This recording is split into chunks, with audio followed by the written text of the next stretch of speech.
দেখো এই অঙ্কটা এই বছর মিসলেনিয়াসে এসেছে। এই যে অপশনগুলো দেখতে পাচ্ছ, এই অপশনগুলো তুমি সঠিক করতে পারবে। আমি দুটো এক্সাম্পল দেবো, সেই এক্সাম্পলের মাধ্যমে তুমি বুঝে যাবে কোনটা সঠিক হবে। দেখো সবাই অমূল্য সংখ্যা ধারণা সবাই জানো, যাকে পি বাই কিউ আকারে প্রকাশ করা যাবে না। যদি আমি বলি যে √3 এটা কি একটা অমূল্য সংখ্যা, সবাই বলবে হ্যাঁ এটি অমূল্য সংখ্যা।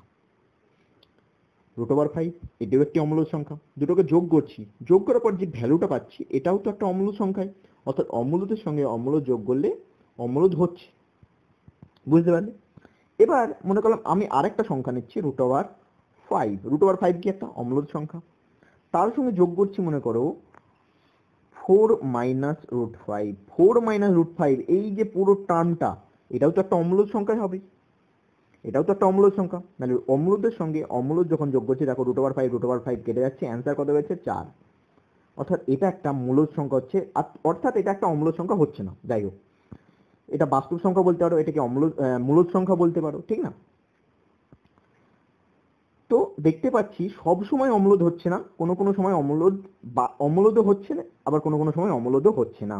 এবার আমি অপশনটা দেখি, বলছে দুটো অম্লদ সংখ্যার যোগফল লিখতে অম্লদ সংখ্যা। দেখো সর্বদা তো অম্লদ হচ্ছে না, তো অপশন এ তো কোনোদিন হবে না। দুটো অম্লদ সংখ্যা যোগ হলো সর্বদা মূলদ সংখ্যা। দেখো মূলদ সংখ্যা হচ্ছে, আবার অম্লদ সংখ্যা হচ্ছে, তো বি এর অপশনটাও ক্লিয়ার একেবারে নয়। তৃতীয় দেখো কি বলছে, দুইটি অম্লদ সংখ্যার যোগফল সর্বদা অম্লদ সংখ্যা নয়। অর্থাৎ এখানে করে বোঝাতে চেয়েছে সর্বদা অম্লদ নয়, কোনো কোনো সময় মূলদও হতে পারে। অর্থাৎ অপশন নাম্বার সি হবে এখানে করে একেবারে রাইট অ্যান্সার। বুঝতে পারলে? দুটো দুটো এক্সাম্পলের মাধ্যমে আমি পুরোটাকে ক্লিয়ার করার চেষ্টা করলাম।